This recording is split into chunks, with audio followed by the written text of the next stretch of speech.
Good afternoon, everyone, and welcome to another installment of the LKCS webinar series. My name is Tom Quessy, and I'm a web designer here at LKCS. Today, we're going to be talking about current and up-and-coming web trends. Before we get into this, I wanted to take a quick second and formally introduce myself. Again, my name is Tom, and I've been with LKCS for about a year now. I graduated from Northern Illinois University in the previous spring, and I just try to bring a fresh set of eyes to our web design team. The following is my contact information, in which you can reach out to me at any time and for any reason. For those of you not familiar with LKCS and our products and services, here's a detailed outline of all that our company offers. LKCS first began as a commercial printing business in 1961 and has since grown to become a provider in all things marketing, design, print, mail, and web. Additionally, it's also worth noting that we specialize in providing design and marketing solutions specifically for financial institutions. While today's conversation is to be fixed on website trends, we certainly welcome the opportunity to discuss any of these other services should you have a question or interest. In this presentation, I'll be going over a lot of ideas in web design that I consider the trends of 2015. We're going to talk about the use of supersized imagery and typography, the value of SVG images, using parallax scrolling effectively, and keeping things simple. Also, I'm going to talk about a few things that aren't exactly trends, but certain web standards that often get misused or mixed up. Staying in the know with trends is all well and good, but there are some overall practices that can really help to keep your website at its best. So let's jump right in.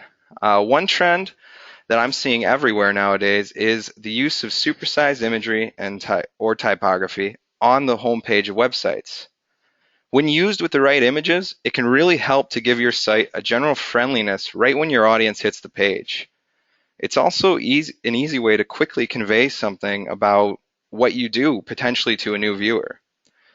Or it can be a great way just to plug some kind of event or advertisement. When used correctly, supersized imagery can be extremely effective. So I'm going to take you through some different methods to give you some tips on the do's and don'ts of this trend. Just a quick disclaimer, I'm going to be jumping around to live sites during this demonstration, and this is going to be the best way to display exactly what I'm talking about. So please excuse any hiccups that might happen while we're moving back and forth between the browser and the presentation slides. Now I'm going to start this tour off of supersized imagery with the use of large background images. An easy example of this, which many of you will probably recognize, is our own website.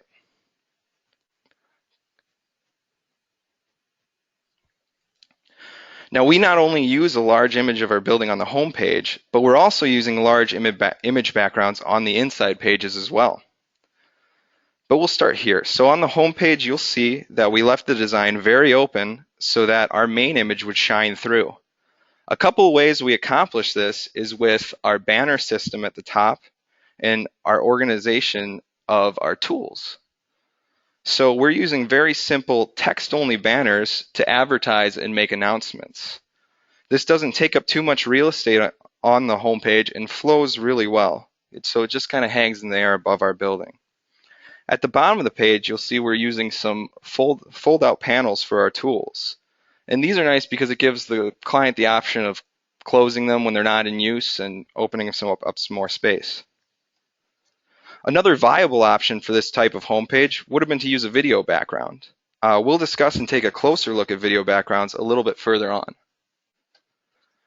Now, as we go into the inside pages of our website, you'll see that we're still using the large background images. It's good to keep a general design theme as you go through your website. It'll be a little strange and jarring if the inside pages didn't have a similar look and feel to the homepage. But these background images aren't only there just to keep the theme intact, they also serve another purpose. So as you travel through the website, you'll see that each of these tabs is using a certain background image. And this can help to know what section of our business you're looking at. For example, if we go back to this print area, you're going to see anything in this print tab is going to use this background image of the press, whereas anything in our web department will always have this picture of a guy using a tablet. So it's good to add a little function and keep the design the same.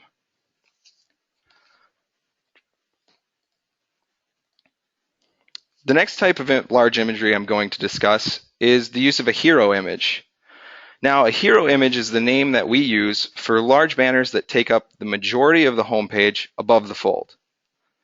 They can be a great focal point for your page and can be an easy way to bring a bit more color into your design. This is especially true with a rotating banner, which gives your homepage a little different flair every time it cycles to a new banner. So let's show an example of this dominant element.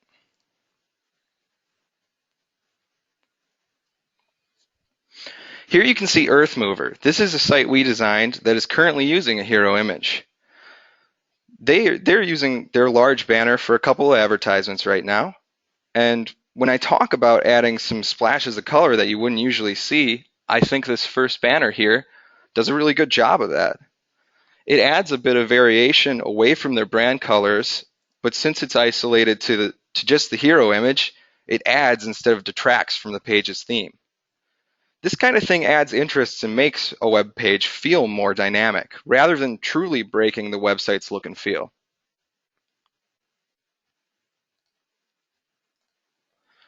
Next up, I'm going to talk about something I've been seeing a little more often.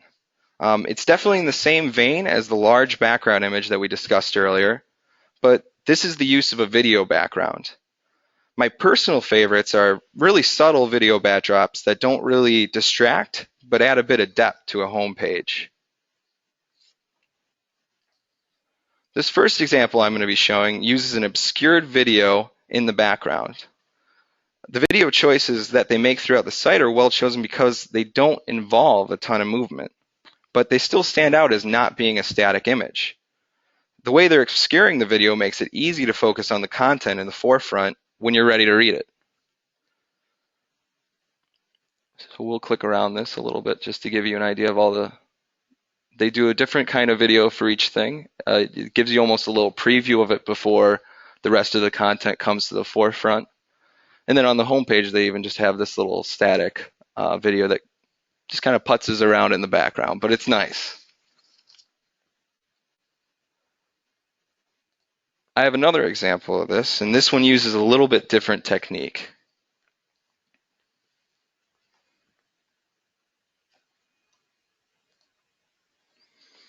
So when this page loads up, you'll see it's for a cleaning company, and being a cleaning company, they use a little tongue-in-cheek video that is it's only briefly there, because you'll see for a minute here it ends, but cleans the screen off and it's all done. But this little joke helps to make a site that otherwise would have been very plain have just this unexpected burst of creativity. Otherwise, it would just be kind of this boring black background site that would feel a little empty. But even though the video goes away when it's done, it still leaves this lasting impression of depth to the site. And there are definitely some sites that have more active videos that stay the whole time, but they aren't something that meshes well with lots of content. The more content you have, the less distracting your video needs to be. At some point, it becomes very hard to concentrate with a video running in the background. That's why when using this technique, you have to be very mindful of the negative impacts that it could have.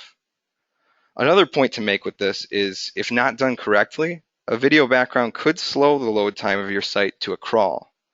So when you attempt this kind of thing, you really make sure that the files are compressed correctly for web.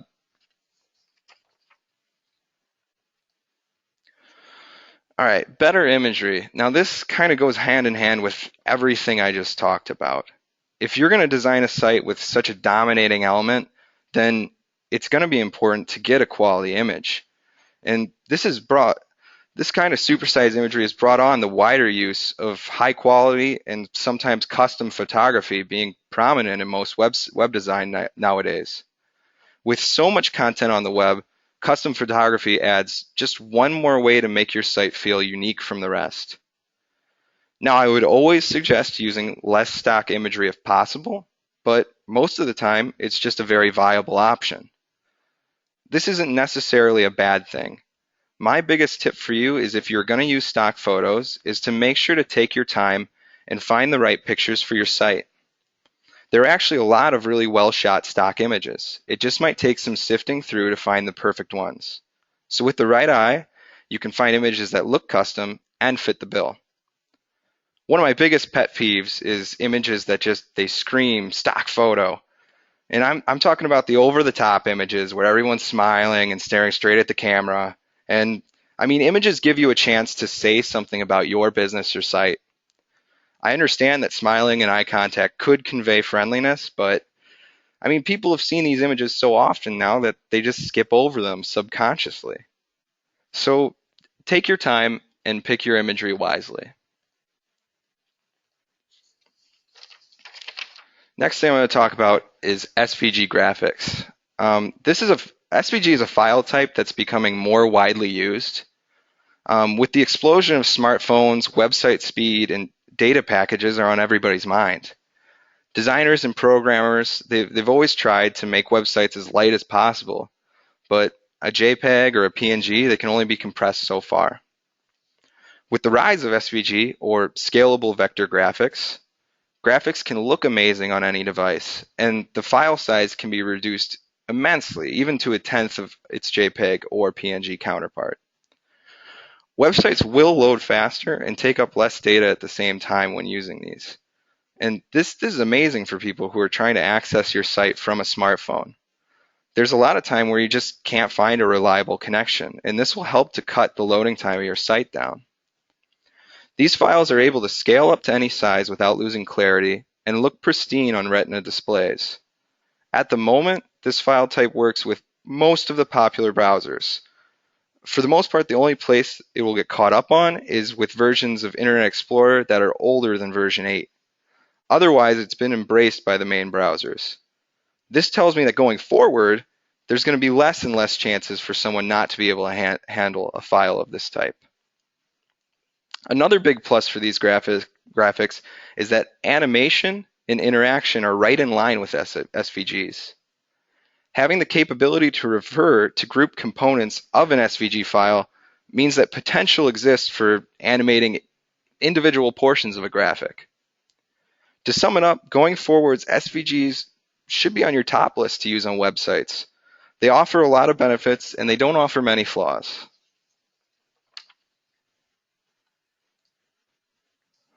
So next thing I'm going to talk about is parallax scrolling. So what is parallax scrolling? Well, parallax scrolling in regards to web design is a technique used to layer elements and control their movements in different ways as the user scrolls through your website. The technique is used to create a sense of depth and movement and to draw more interest than its static elements would. Now, parallax scrolling isn't exactly new to 2015. It's something that's been around for a while. Like anything, though, I think there's a time and a place where it can still come in handy. Usually, parallax is used on small websites where it can be focused into one long scrolling event. But it can also be used in more subtle ways to create interest on a more content-focused website. This is where I think it comes into play for you. Using parallax scrolling techniques, you can make a page that might otherwise be bland really have an impact. Parallax has an effect of making your site into a story almost. People will want to keep scrolling to see what happens next. It doesn't have to be overcomplicated. Very simple animations can have a good effect without distracting too much from the actual content of the page. So I've prepared a few examples to show what I mean. This first example is for an Italian magazine that writes about horror and science fiction. And even though I know this is a widely different subject matter than most of you will be dealing with, this design shows some very clear examples of the simple parallax effects that I've been talking about. So a little throwback to our discussion on video backgrounds. It starts with a little video background right at the top. But as we scroll down, you're going to see how content smoothly slides into view. This adds a lot of interest to content that would have otherwise just been static. I know when I see sites like this, not only do I read the content, I tend to refresh the page and play around with it a bit more. And then some of the stuff they do with these background images is nice too, where it scrolls over it, and they even add a little bit more video back into the fray. The second example is for a company in the UK that focuses on event planning and the like. So it uses a couple simple effects to add a bit of interest into their page. They choose these bubbles in the background to give you their site a little bit more of a fun vibe. And as soon as you land on the page, you're going to quickly find out that the bubbles behind their opening text follow your movements of your mouse. And as you scroll further down the page, you'll see that the bubbles in the background move at different speeds, giving it this kind of layering effect. So again, this is a very simple technique, but it's really effective for just putting a little bit more interest in it. Now, I've shown you a couple very simple uses of parallax scrolling that are good for the average site. And we won't go too much into this right now, but I'm providing this slide to show examples of the really intricate and off-the-wall things that are possible with parallax. These are hard to create and probably not useful for the average website, but they're really fun to play around with. So I'm going to pop into Sony real quick here just to show you a little bit of the crazy things that parallax can accomplish. So it loads some simple bars of text, and then it's going to tell you to scroll down to explore. And as you do, it might look like a video to you right now, but this isn't a video. So I can scroll, this is me scrolling. I can scroll back up, I can scroll back down, I can go through this at whatever speed I want. And it's just putting all these things together and moving these elements across the page. So yeah, there are some very intense ways to use parallax scrolling. So feel free, you're going to get a copy of this whole presentation after it's over. Feel free to go back through. I've put a couple examples of some wacky ways that some people have used parallax scrolling. So my next topic is keeping things simple. And this is a web trend that really, it just gets pushed further every year. With newer devices popping up at all different sizes, it becomes very important to make the site function with simplicity. Practices like using slide-out menus, removal of non-essential design elements, and minimizing file sizes are all things that are being pushed every year. Now, keeping things simple might clash with some of the concepts I talked about, like obviously parallax scrolling and video backgrounds. Those can be not simple, but there is always a healthy middle ground if you want to use some of those techniques. Otherwise, most of the previous subjects I talked about today do lend to this in different ways. Large and effective imagery can make quite a statement without making your page too busy, and SVG images lower file sizes and scale seamlessly on all devices. Finding new ways to have your design be captured correctly in any format is a constant goal. Every year we push further and further toward that goal, but I think the best advice is to keep things simple.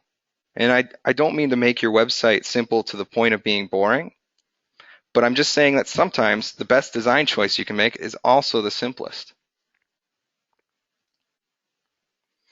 And here's where I'm going to break off course a little bit and talk about some ideas that aren't necessarily trends. These topics that these are topics I've had come up recently and I think are very important for web design today.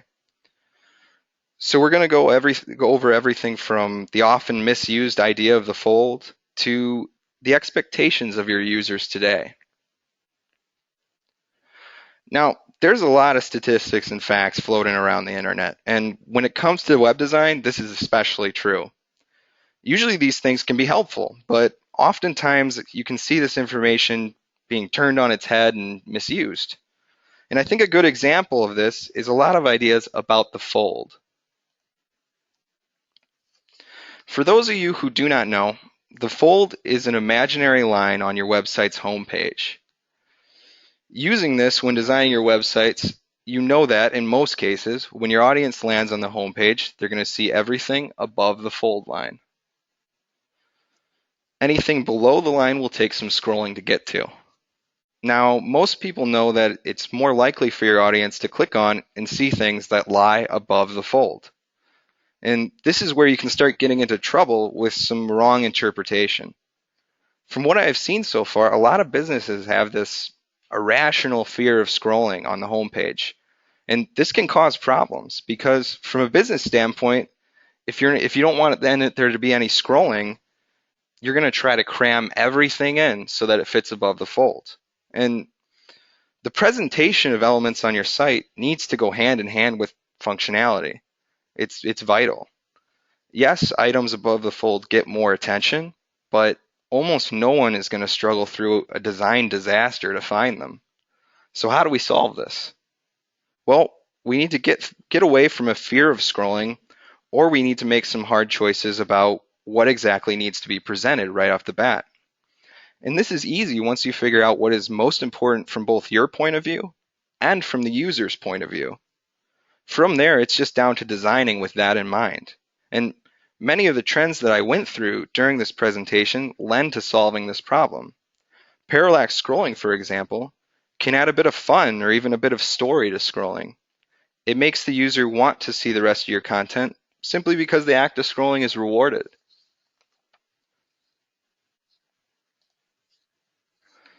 Now, being more accessible is also an important thing to try to keep in mind with your website.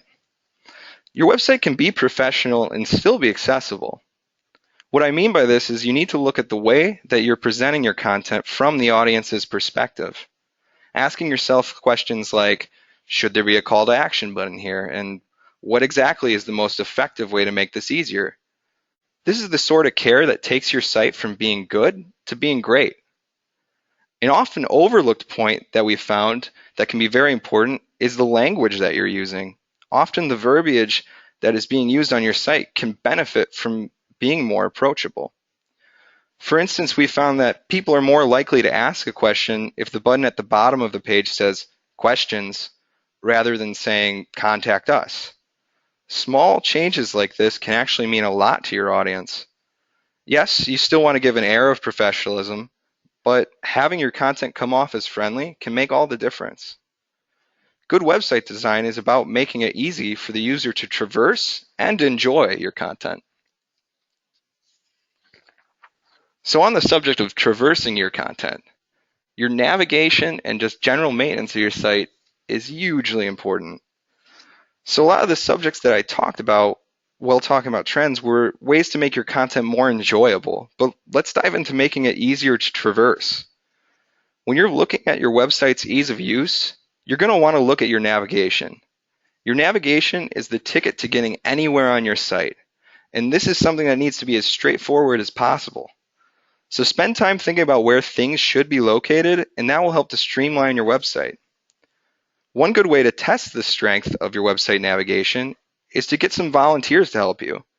Ask them to complete tasks that should be simple on your website. For instance, from our homepage, find your way to where you would sign up to receive our newsletter.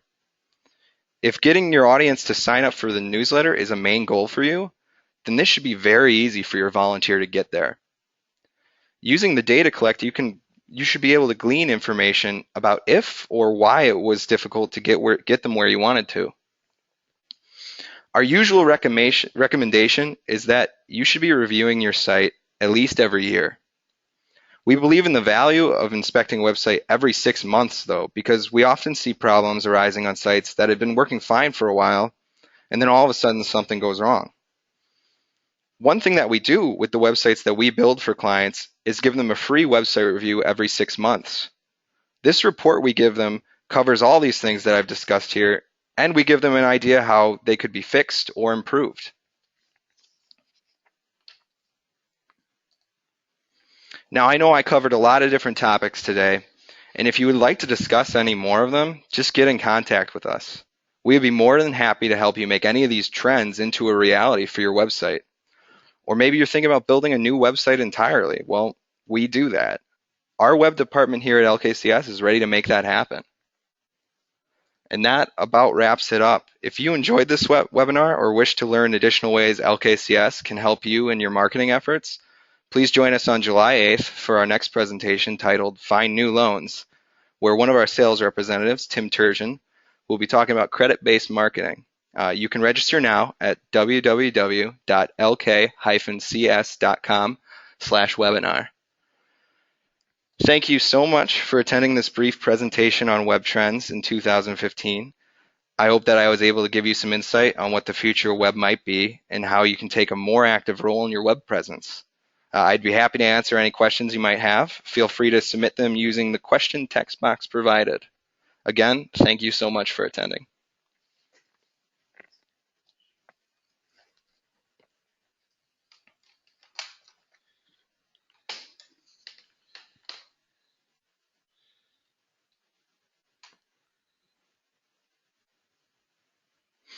Okay, so we have a question about, this might have come up earlier, but I'm just getting to it now if it did.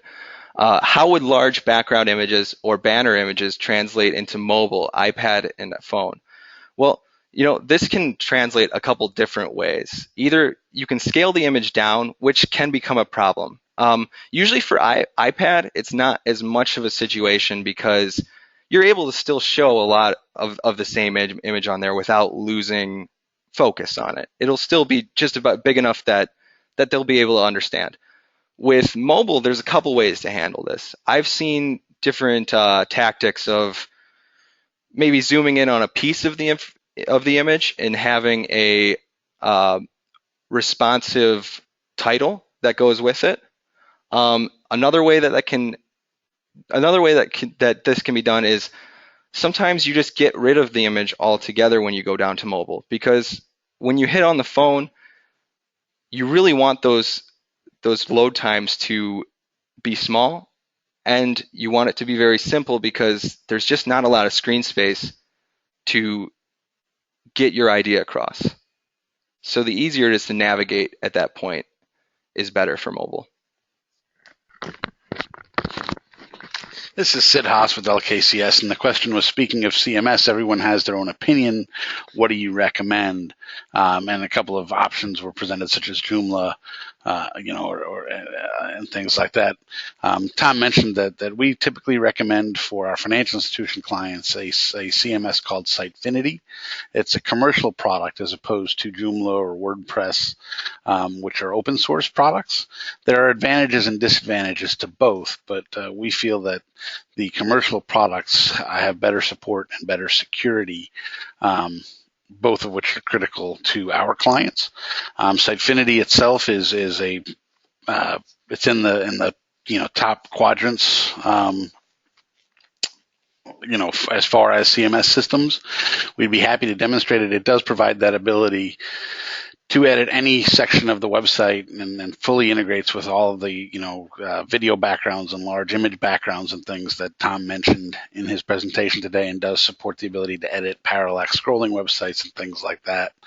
It also has a lot of advanced features that our financial institution clients find very useful, as far as the ability to retain history of all site changes for auditing purposes. It has a whole permissions-based publishing platform so that different employees can have different access to edit different sections of the website. They can make changes to the website, but not be able to publish those changes until they're approved, by a manager. Different options like that. So, but we, can certainly build websites, and a lot of web developers can in any CMS system.